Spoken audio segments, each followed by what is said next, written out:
Let's get started. An absolute welcome to you all, ladies, to the Epic Woman in Conversation webinar. This is our third one, and I think it just keeps getting better and better. So I'm so chuffed and so excited.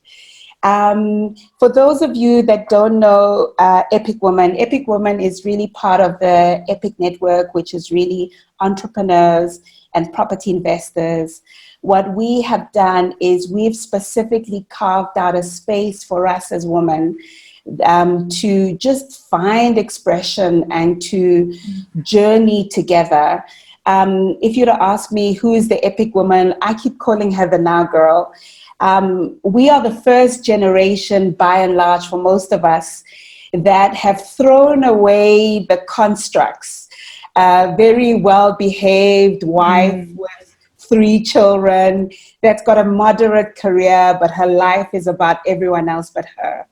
Yeah. And we recognize that we have giftings that must be unleashed now for ourselves, for our families as role models, and because the world needs it now.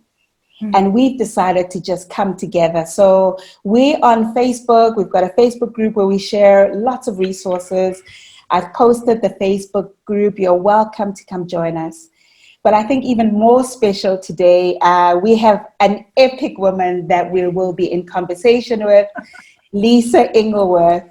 If you don't think I'm amazing now by getting her, you're going to thank me after it's all said and done. I appreciate it. Lisa, an absolute honor and a privilege to have you in conversation with us. Thank you. I'm excited. Yeah, I think I've been called epic but for completely other reasons. So I'm really excited to discover what this new level of epic is going to be for me. Oh, for sure. Let's dive into it, right? And I know a little bit about you and a little bit of a journey just being a groupie.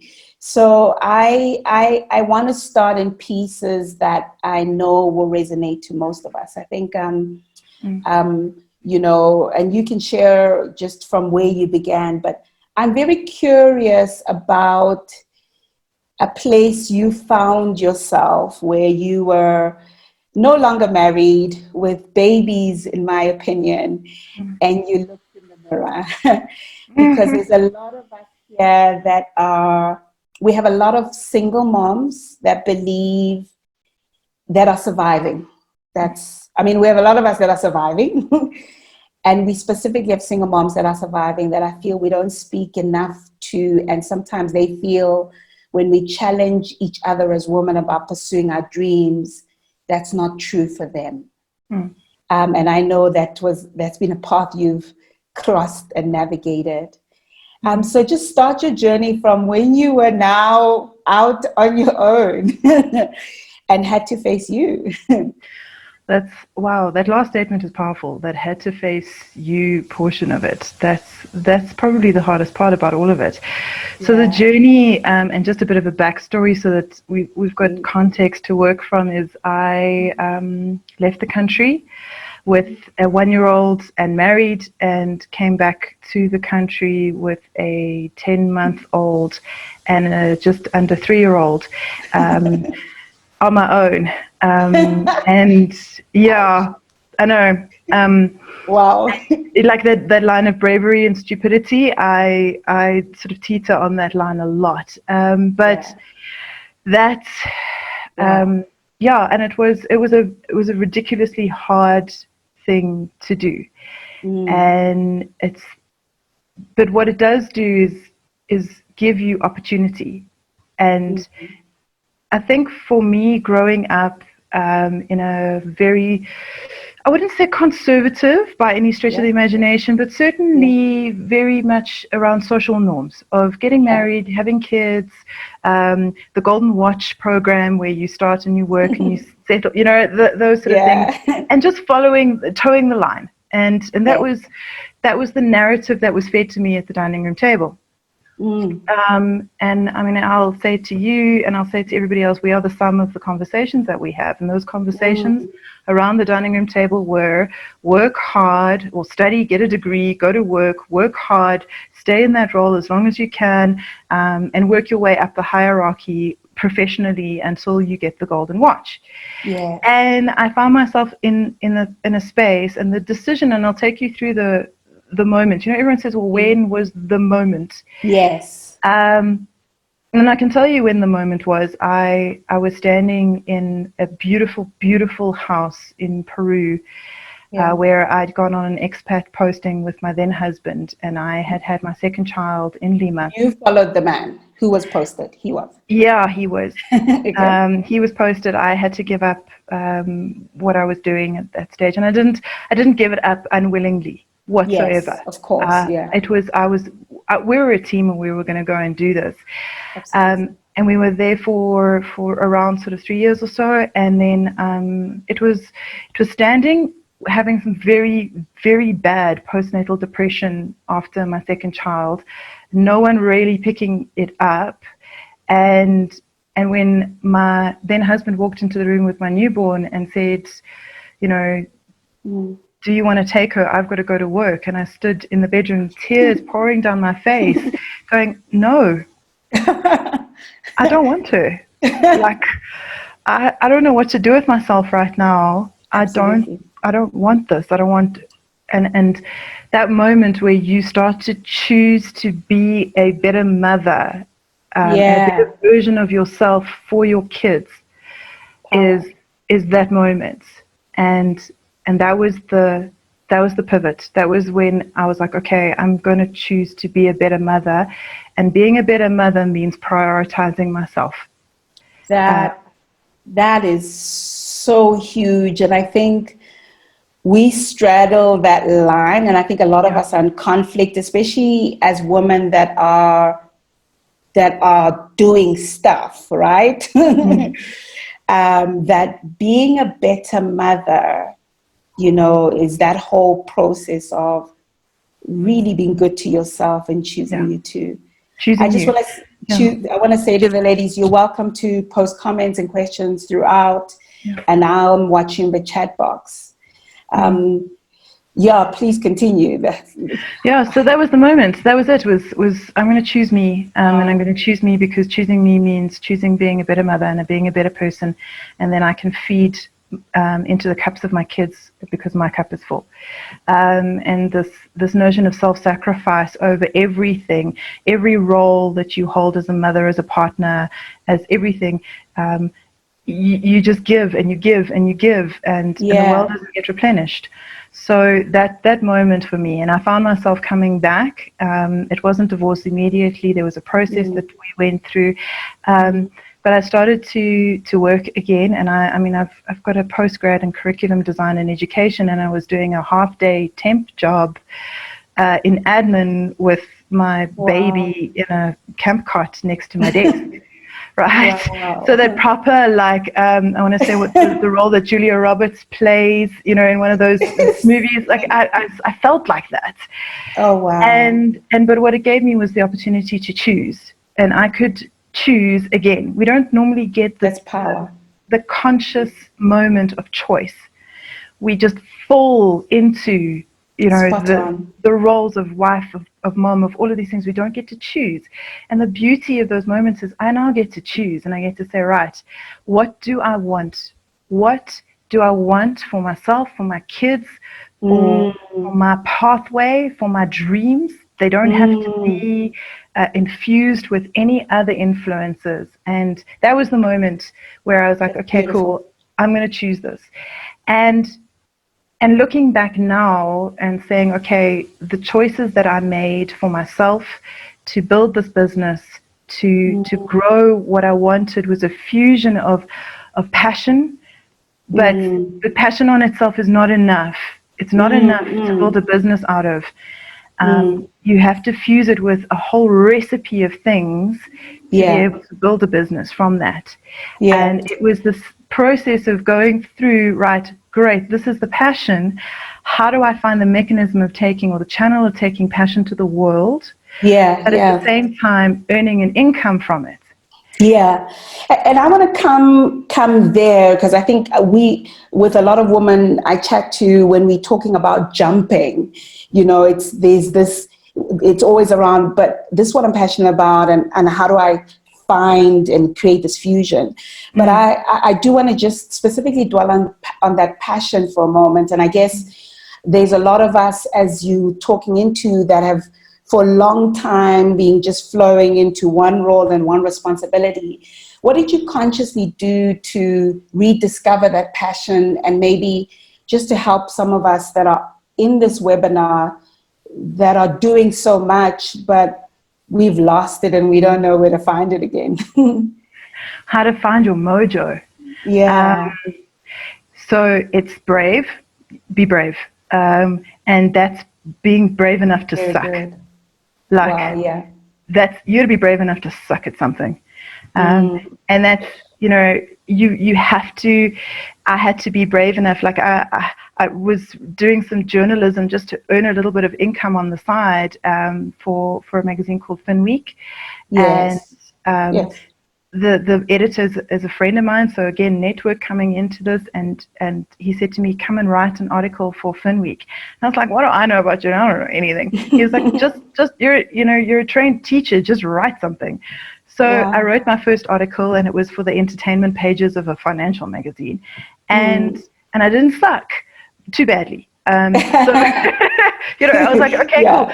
To be being brave enough to suck at something. And then I carved out an interest in entrepreneurship, and the just let's do it, see what happens, and if I fail, well, hopefully it's not too public. But that, all right, let's go with something. And with trying to rediscover passion and trying to rediscover your mojo, it's, you need to go and be brave enough to suck. And then you need people around you, a tribe around you, who supports you to laugh at yourself at the end of it, of that process. But it's a safe space for you to go, geez, like that was a crash and burn. Don't do that again.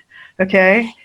And I'm sure you had to consciously choose that, because I'm thinking of all the times where I've made big drastic moves.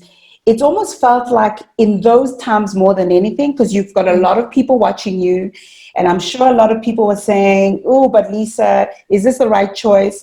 So that in my mind seems like a highly pressured time to be right.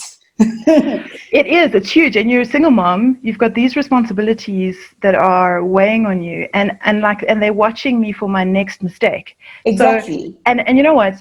And when I say it's your tribe and your safe space, that might not be your family. I'm just saying right now. Very good. Very important. It might not be your family, because they've had to sit in the wake of all of the other stuff ups that you have, and they're going, all right, what's next? And I had to tell my mom, coming back from Peru to nothing, to say to her that I'm now getting divorced. And her response to me was, what did you do? Yeah. Oh, ouch. Right? Tough. That is not safe. Spot on. So it's not necessarily family. It's not. So family is not necessarily those people, but having a tribe around you to say, cool, this is where I can mess up. And so those eyes watching, how do I manage the eyes watching? I think I'm not holding myself to other people's standards. And this is very important. And saying, okay, if I set a public perception that I'm anything other than the person I am, I'm important. Setting expectations that I will not be able to maintain. And so even when I talk to kids and we run programs and we do everything, I talk to them about my tattoos, because teachers have tattoos. And here's my latest one, and I will show you, is the little heart on my hand. And that's a drawing that my eldest did for me. Beautiful. She did a little drawing of myself and her and my youngest in 3 little interjoined hearts. And I have them tattooed on my hands so that I see them all the time. But this is who I am. This is the I the love that. kind of person that I am, and I am wholly authentic in that. And if you don't set the expectations that you are something other than what you are and who you can be, you don't have to live up to anything else other than you. I Yeah, love and that, football was Lisa. great. Especially as alpha woman, if I can borrow that term. You know, it's not only what we do, but it's a place and a box we also step into. Yeah. And I guess giving ourselves that freedom and not picking up those expectations and putting them on and then going through a whole depression because we're not hitting it begins to create freedom, I guess, that we need. Mm. And then talk about reinventing yourself. I mean, you're back here, you're doing an odd job. uh, um, and I mean, I would have also been like, my friend, like, what's the plan here? Yeah. And just how did you reinvent yourself? So I'd love to say that I chose. I did definitely choose. I was like, okay, I'm going to build the life that I want to live. I'm going to build the expectations that I want to meet. I'm going to set the boundaries that I want to set and that others are not imposing on me. So I'm going to choose those things, and then the rest of it, I'm going to give myself permission to suck at it. So, and then like that was the beginning point. That was the starting point of now building what is FutureProof, and I looked at it and I thought, okay, I had to start my first business, which was an epic fail, which it generally is, and anyone who tells you otherwise is probably lying, because you don't know what you don't know. So it's a process of figuring out, wow, I didn't know that, and just hopefully the school fees for paying that lesson are low. And some of them are not, and I've paid millions and millions of rands of school fees. But I then started looking at, right, what do I have in my toolbox? So this is something that people generally don't do, is they go, I need a new life. I'm tired of this and the cage and the expectations that it comes with and everything. And they toss everything out and they start from scratch again.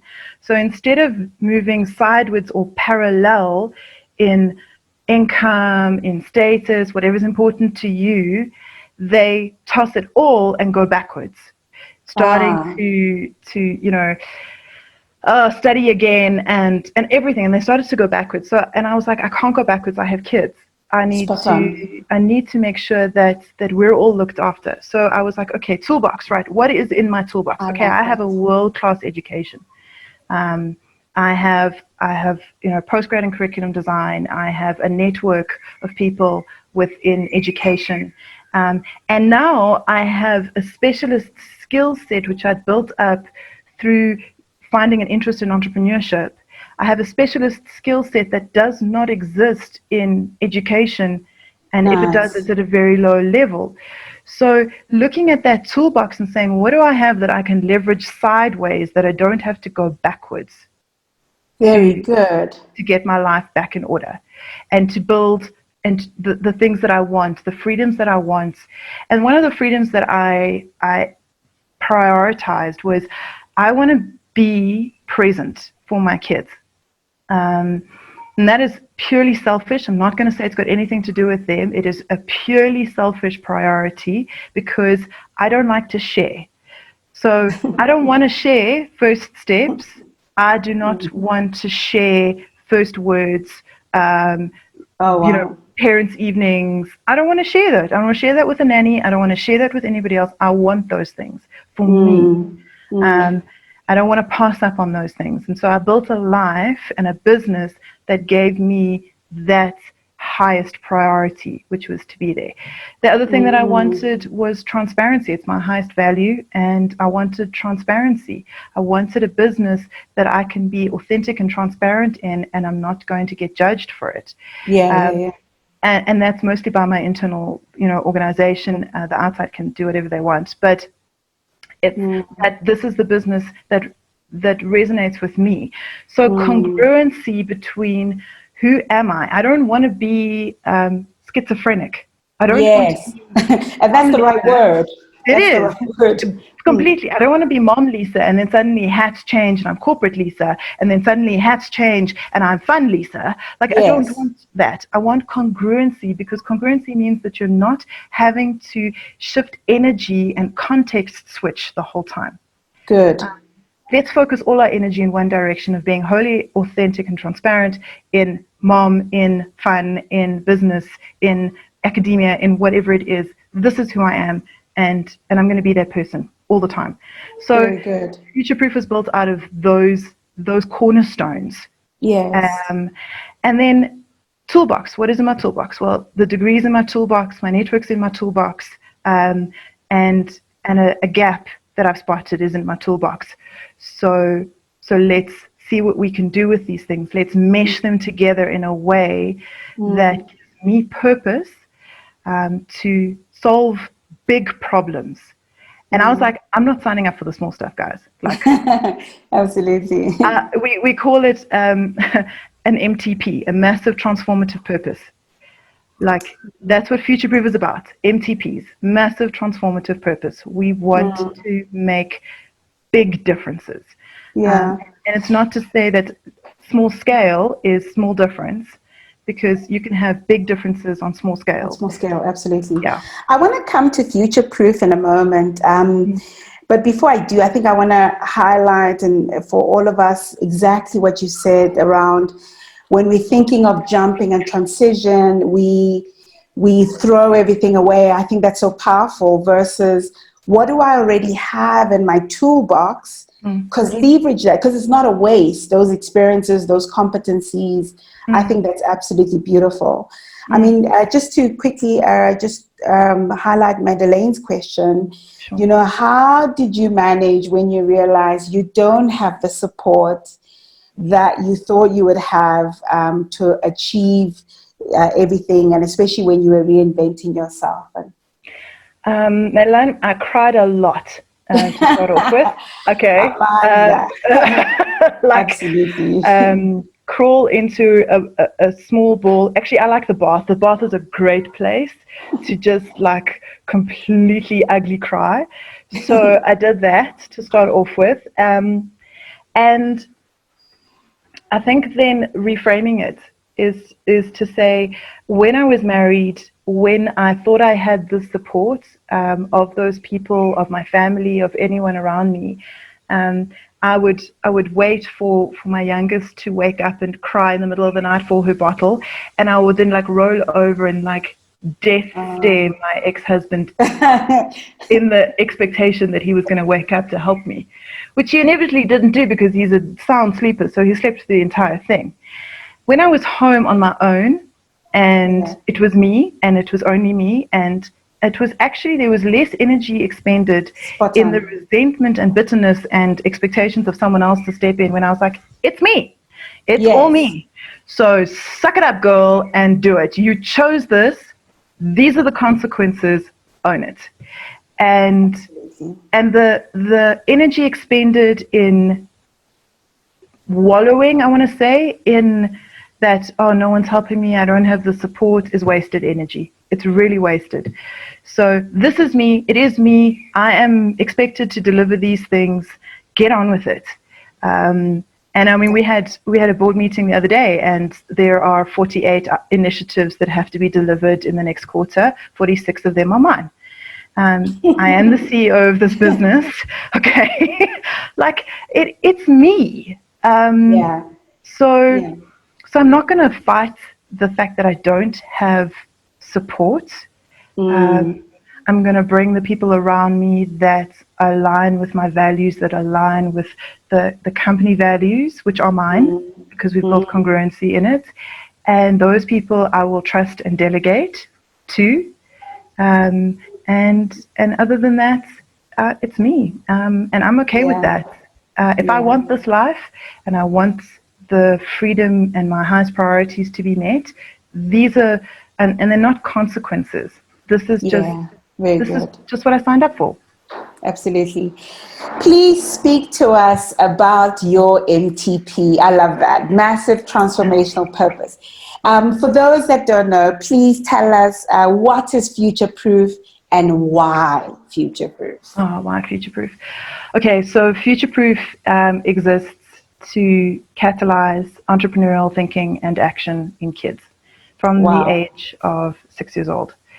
And the massive transformative purpose was that, and it's born out of my story and it's born out of my journey, is sitting at the age of 30 odd, I won't say how odd, but looking at it and going, I'm learning all of these lessons for the first time.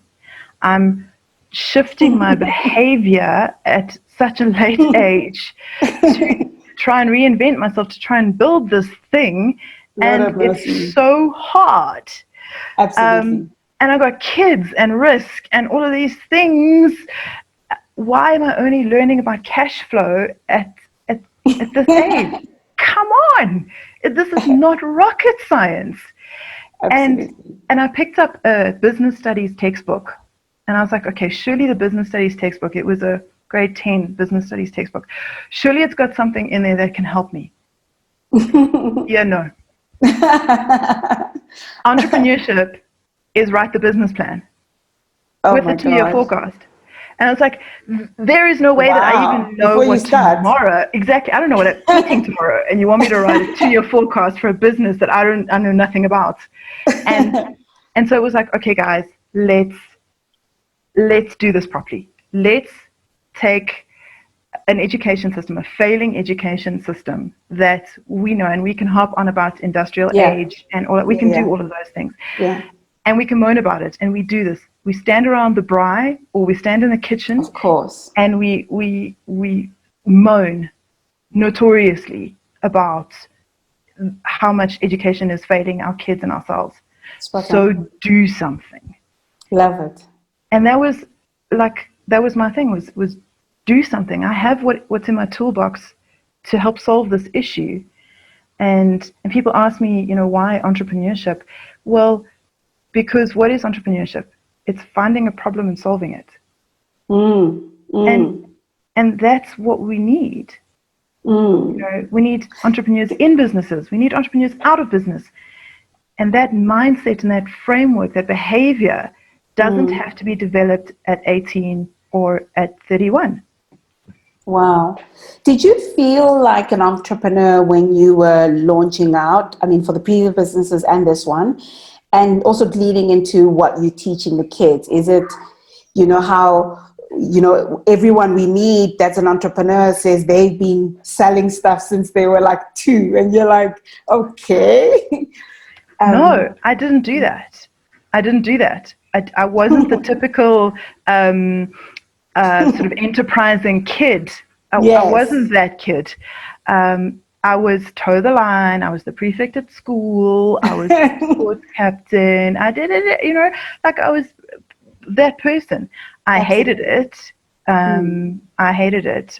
But the typical entrepreneur it is actually not what we think it is. Yes, there is a sales portion to being an entrepreneur. You have to be able to sell, and sometimes that is directly relation to how well your business does.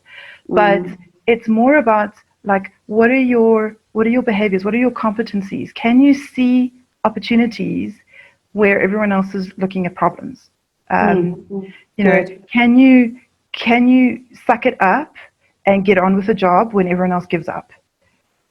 Resilience, grit. Do you believe that you have in your toolbox the ability to solve that problem? Or are you going to wait for somebody else to step in, which is what we call self-efficacy? So in those things, yes. In those things, I had the ability to be entrepreneurial. But if someone had said to me when I started a business, are you an entrepreneur? I would laugh to start off with and be like, dude, I am so far from what the word and the weight that the word holds. I'm so far from that. It is ridiculous. Yeah. So yeah, I don't see myself as a typical kind of kid that's grown up in an entrepreneurial family where they've had access to dinner time conversations about customers and cash flow and, you know, stock and those kinds of things. I never had access to those things, and maybe that's why I needed to start the journey a little bit later. But what FutureProof is designed to do is to catalyze that earlier on and we talk to teachers, we talk to parents, we talk to kids, so that you've got this full 360-degree approach to the seed that's been planted. And there's a beautiful quote that says, you don't know, or you can count how many seeds are in an apple, but you don't know how many apples are in a seed. So we're doing that. Like that is what we're doing. We're planting the behavior that is going to grow into creative problem solvers, whether they end up in a business solving problems or starting their own. Yeah. And the jumping. So from moving from whatever was paying the bills and keeping the ship moving into this world, because we have a lot of if I don't jump, I'm going to hang myself. But if I jump, we're all going to go hungry. Those are real. Can you tell us, I mean, how did you transition? And really, we are wanting to glean and get ideas and figure out what we should be doing. And just interested in your journey. So jumping, and this is also something that I teach in our programs, is small jumps. Good. Small jumps. Let's not be stupid and reckless here. Okay. Good. Entrepreneurs do not have a high risk appetite. That is a fallacy. What they do have is a tolerance for what they don't know. But it's how quickly do you run headlong into what you don't know. Okay. So you choose the pace at which you do this. And so it's small jumps here. The room is dark. The room is black that you are standing in when it comes to entrepreneurship if you are jumping. And you have a very small candle that you are standing with. That candle is then going to illuminate a certain radius within front of you. Okay? If you run headlong into the darkness with just a little bit of light, okay, you're going to run smack into walls, man-eating lions, goodness knows what other risk is out there. Okay? Exactly. So take small, acceptable, absorbable jumps into this until you get to the point that the risks that have been illuminated are ones that you are willing to accept. And just practically, what did that look like for you as a way of explaining that? I think it's profound. Absolutely. So what it looked like was the business at a point at which it was going to be able to pay a semblance of a salary for me, to be able to fit my cash flow, because I don't care who you are. You can't walk into a shop and tell them that you'll pay for bread in exposure. So, which is what people want to do. They want to pay you for exposure. So what it was looking at the business and saying, I've generated enough traction, I've generated enough market interest, I've worked on this, and it was nights and days and things like that of building this. I've tasted the concept enough to know that there is a market to absorb this and be able to pay for it. It's not a charity. I'm not giving this away for free, and that they will pay. And that's probably where a lot of people stumble in this, and they have to go back into their formal jobs, is they didn't anticipate what the market was willing to pay. Yeah. So if you have not got a customer to pay for something, you do not have a business. Okay? Right? Plus one is two. Spot on. You don't even pretend. You've got a lovely idea, but you don't have a business until someone pays you for it. So test that. Test and make sure that people are willing to pay you for what you want to do or sell.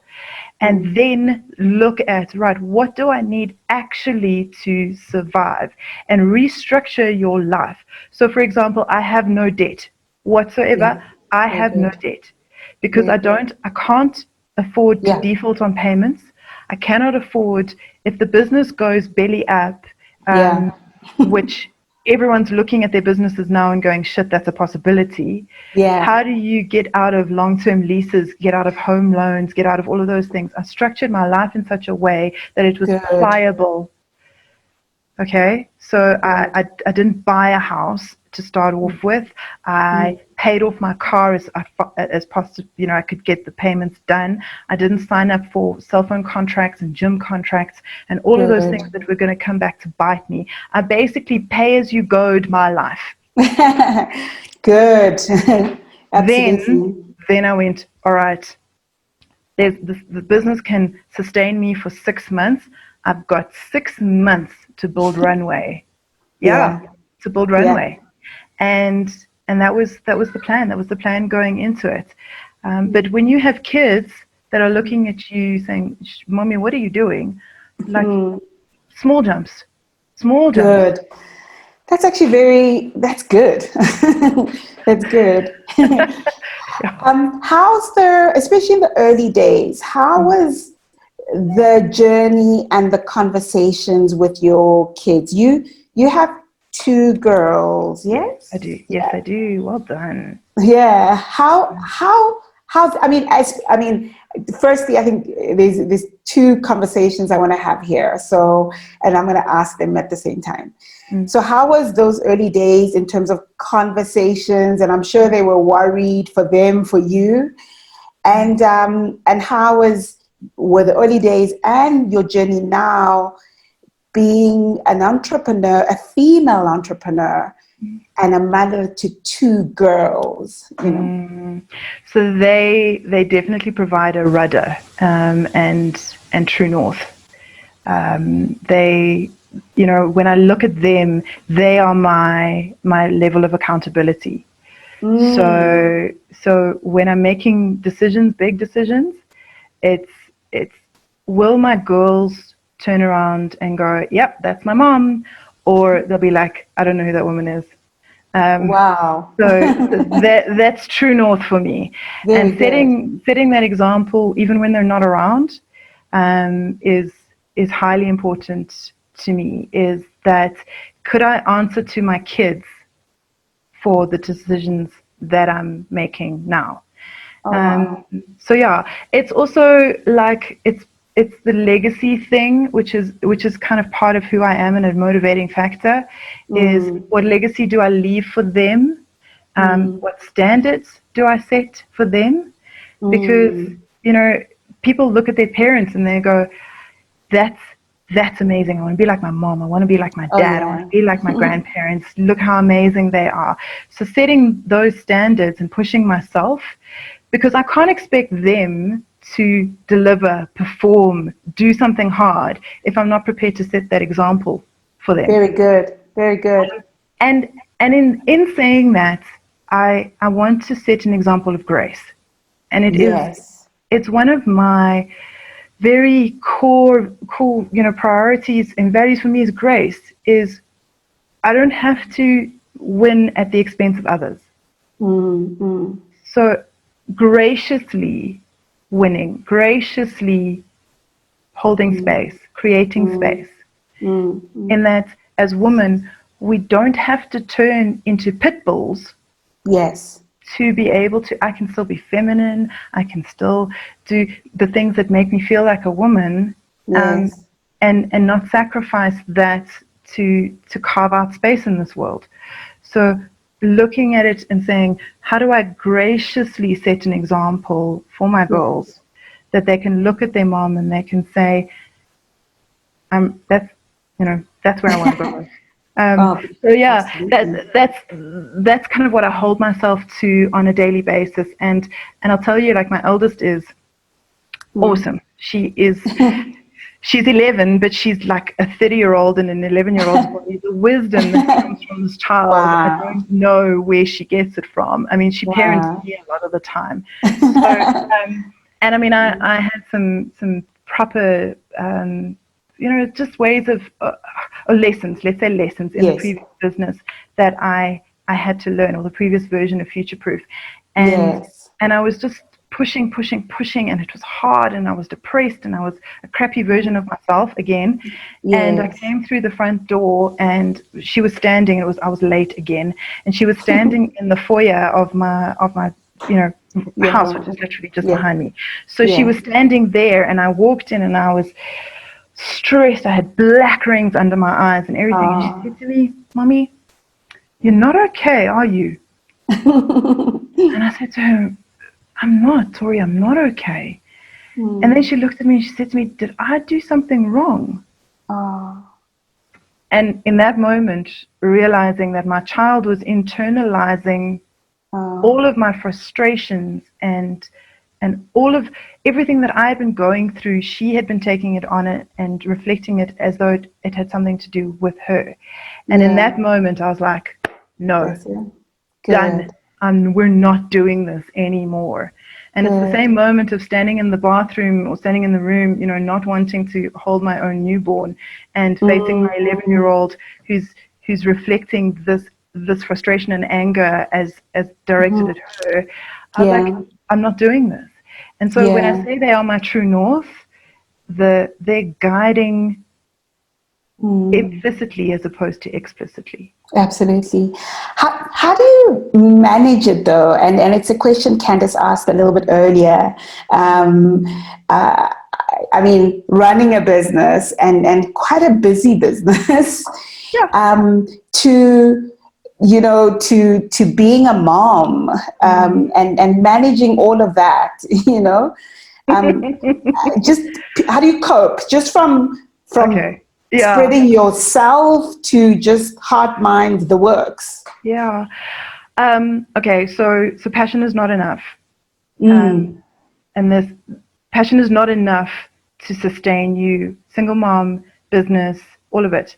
Yeah. And my advice to anybody who's got all these balls in the air, most of them are glass, because if they drop, they smash, right? Okay. Oh my gosh, it makes such a big mess. So is wrap your passion in habits. Power. Don't rely on your passion, because passion is a feeling. Feelings change. Feelings fade. You are not going to feel like getting up in the morning. You are not going to feel like you want to go to work. You are not going to feel like phoning that client who's giving you a hard time, who's nickel and diming you. You're not going to feel like it.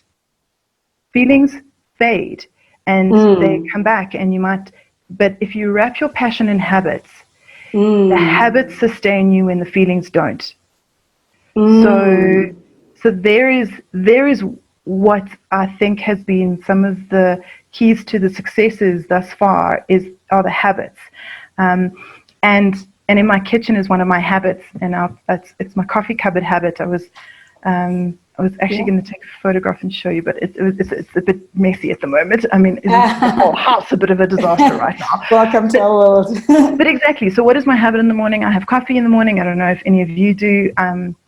That's my thing. So I will boil the kettle, and I will stand there, and I've got the coffee cupboard open. So it's a minute or two of time that you're waiting for the kettle to boil. And so I painted on the inside of my coffee cupboard a chalkboard. And inside the coffee cupboard lives a little bit of chalk. And at the bottom, I write our massive transformative purpose, which is to reach 6,000 kids, create 240 businesses, and open an academy.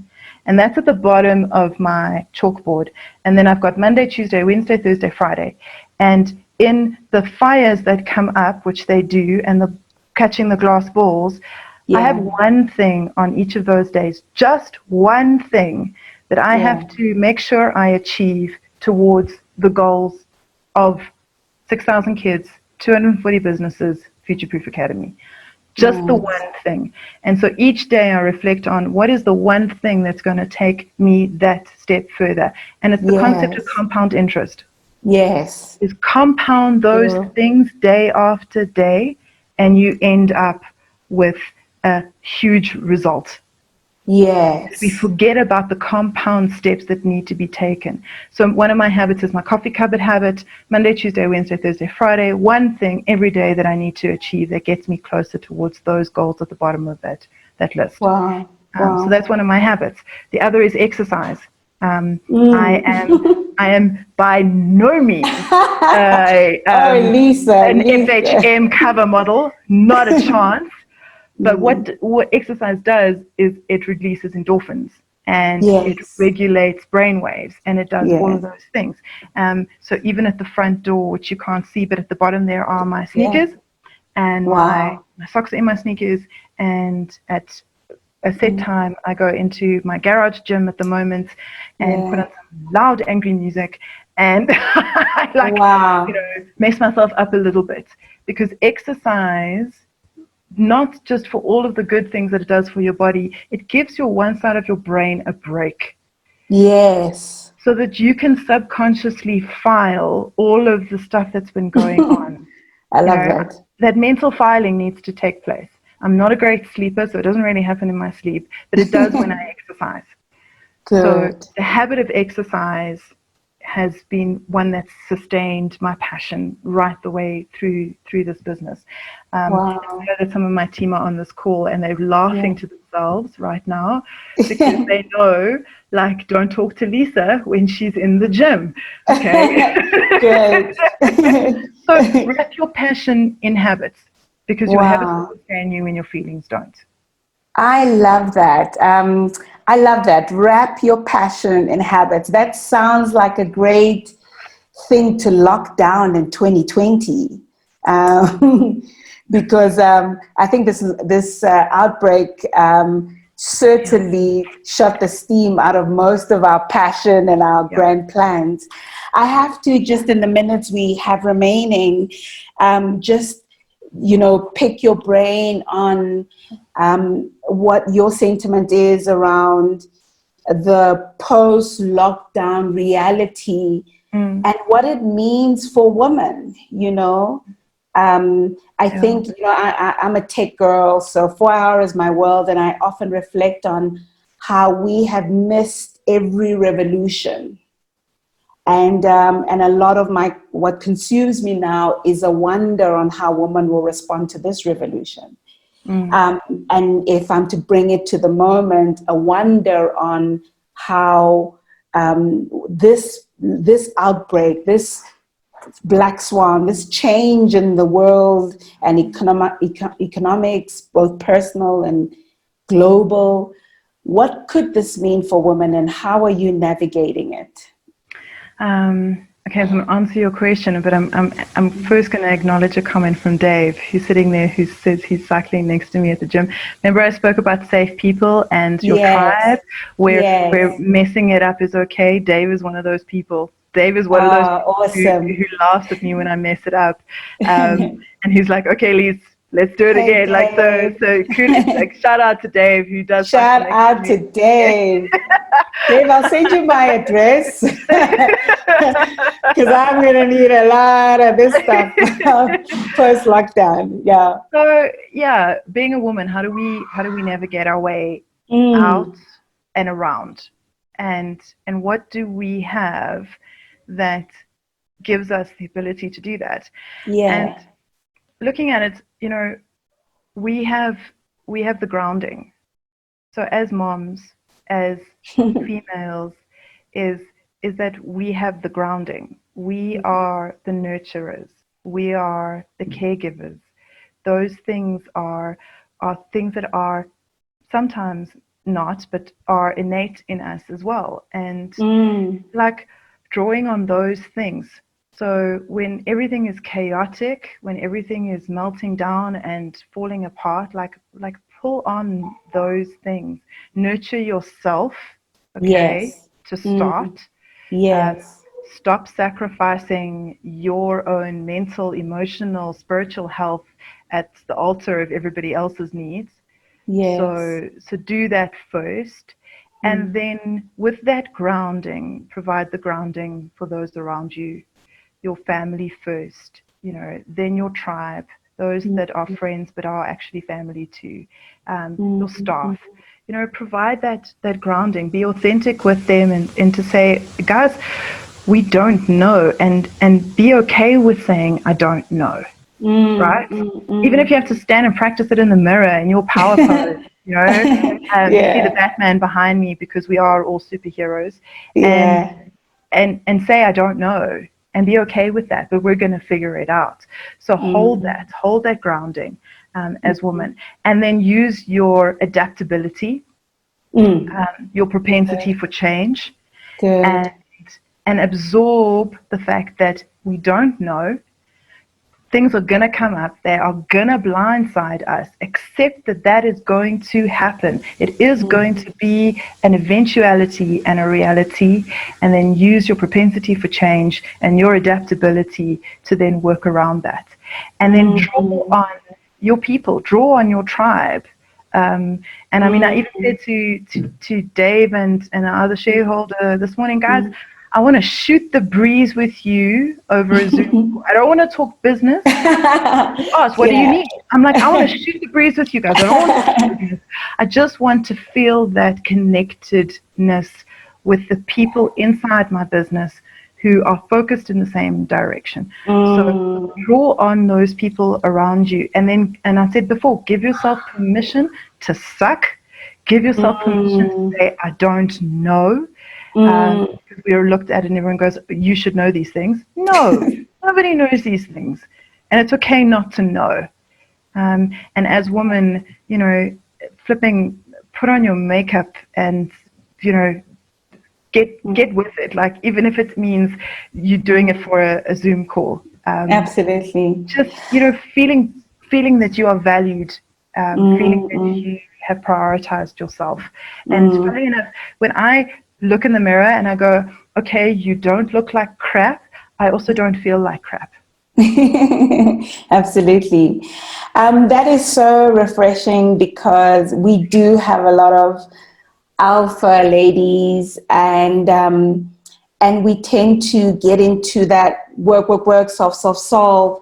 But I'm so excited that you, and even personally, you've reminded me that I've had more than 10,000 hours of practicing to nurture, to love, to give grace. It's there, and that's a lot of what the world needs now, right? Lisa, before I let you go, I will be shocked if I don't talk about and get help and suggestions from you on how we prepare our children. One is, can we access what you do in FutureProof? Yes, and then certainly, as a mom who has children, and there's a lot of us here that do, we recognize that our children, we are raising children from a new world. And most of us don't want them to suffer our fate in corporate. What advice do you have for us? That world doesn't exist. And stop trying to prepare your kids for a world that doesn't exist. It's not there anymore. Wow. And I'm sorry to say that. And as parents, that's a scary fact, because, well, what do we do then? Exactly. Focus on mindset. Focus on creative problem solving. You know, that's what's exciting for us is obviously the move to digital has been escalated, and we started this process a year ago, digitizing all of our content. We go live on Monday with FutureProof Online, and that gives kids the ability to learn these concepts digitally and even interact on online coaching sessions with our team of entrepreneurs who are coaches. So you're able to do that, but as a parent, is stop trying to prepare kids for a world that doesn't exist. And the Golden Watch program, sorry, it's not there. If you think that someone's going to find an income from a single source, probably not going to happen, guys. You're probably going to have multiple revenue streams for kids going into the future. If that you want to call that gig economy, then that's cool too. But prepare them with a mindset of adaptability, agility, flexibility, tenacity, grit. Those things will sustain them more so going into an uncertain future than a hard and fast skill set like doctor, lawyer, accountant, teacher, all of those traditional things. Layer those traditional things on top of a mindset that gives people the adaptability to carve out a space in the world and stop trying to find a space in the world. Yeah. Give them those, because that's what's going to count more so. Absolutely. And FutureProof, I mean, can parents directly access you and your services? Yes, of course. Of course. So website's www.futureproofsa.com. Online goes live on Monday. If you are excited and keen and you have kids and you want first dibs on that, just drop us an email. It's start@futureproofsa.com. I'm going to write it into the chat box. Start at futureproofsa.com. And sign up, and we'll send through those details. Beautiful. And if you want your kids to get on it, and it's literally from grade 6 where we're starting to teach kids about currency and value and cash, right the way through, and it's all on top of behavioral outcomes, looking at how to develop the behavior of kids, right the way through to learning about mentorship, learning about service level agreements. Guys, service level agreements at grade 11. I know. Right? Can you imagine if we'd learned about this stuff? Learning it now. And so that's the whole digital online platform gives kids the ability to scaffold their learning into that. So if you want to access that, start at futureproofsa.com, futureproofsa.com, and we're on all of the socials, Facebook, Instagram, LinkedIn, whatever. And if you want to connect with me personally, LinkedIn's the best way to do it. It's Lisa Illingworth, and you're welcome to connect with me there. That's the best place. Yay! There is one question I would be amiss, because I've seen it for a while. It says, how do I get rid of that scared feeling when I want to take a decision? So right intention, wrong question. How do I get rid of the scared feeling? You're never going to. That scared feeling is never going to go. What you do need to develop is the muscle of feeling scared, not being paralyzed, and taking action anyway. Good. So that's what it is. It's sitting in the feels, going, this was hard, this is difficult, I am scared, owning that, and then saying, but I'm going to act anyway. And that is the muscle of self-efficacy that we were talking about. It's called an internal locus of control. Saying, I have the ability to affect my circumstances rather than my circumstances affect me. I have the ability to choose. So it's the scared feeling's going to be there. Sorry, doesn't go, right? Absolutely. But it's not debilitating scared. Absolutely. And Lisa, just to let you, just as a parting thought, we are epic women here. Most of us are stuck.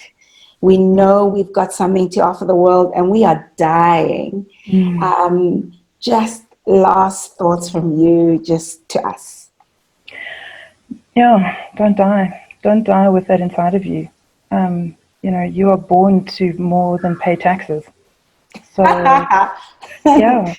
but you are. And my thing is, find the intersection of passion, income, talent, abilities, and network. Find the intersection there. So passion, income, talent, abilities, network. Find that intersection, because that intersection is not work. Because it's not taking from you. It's giving. It's giving into you. And everyone says to me, Lisa, how do you operate at this pace for the length of time that you have? You're going to hit burnout. And I'm still waiting. I'm still waiting for what is burnout? What is this? Because I found that intersection. I luckily found that intersection. But I'm saying to you, look for that intersection. What are my passions? Okay? Where can I earn income? Right, good. What are my talents? What are my abilities? What have I studied? And who's in my network? Good. And then where is the overlap of those things? Because that's your win. Oh, beautiful. I think for me, I mean, the two key things that I'm going to write up and just paste up everywhere and manifest is wrap your passion in habits, because passion is not enough. I think that is so powerful. And that find the intersection between your passion, your talent, income, ability, and network, because right there is magic. Lisa, it's been so beautiful chatting to you. Thank you. On behalf of all of us in this call, we want to say you are an epic woman, and we see you. Thank you. We see you, sister girl. Do your thing. And you've unleashed us in some way here. I know I'm unleashed. So I'm going to stalk you proper. Listen, this is a two-way street. Don't make threats. Oh, I love this. Thank you, guys. Thank you for giving me the platform, for the time, for the honor and the privilege of speaking into people's lives. Because you know what, for people to offer that space and for me to be able to do that is just a complete privilege. So thank you very much, and I don't take it lightly whatsoever. So guys, we've got a couple more days, we've got a couple more things to get done, and if I can offer any support in any way, and if you want to just drop me a line on LinkedIn and connect, I'm there. And you know what, it's going to be truthful and authentic, and if it's done in my PJs, well, absolutely. Hashtag warning. There we go, exactly. Cool, to all you ladies, thank you so much for your time. Be safe, be strong. And just a reminder, next week we've got another webinar. This time, I am your girl. We've had 3 amazing weeks. And I'll be talking about the 4th Industrial Revolution and what opportunities it brings for women. So completely looking out to just continue to engage and supporting you. I'll see you in the Facebook Epic Woman Network group. Have a good evening, everyone. Thank you, Lisa. Thank you, guys. Bye. Bye.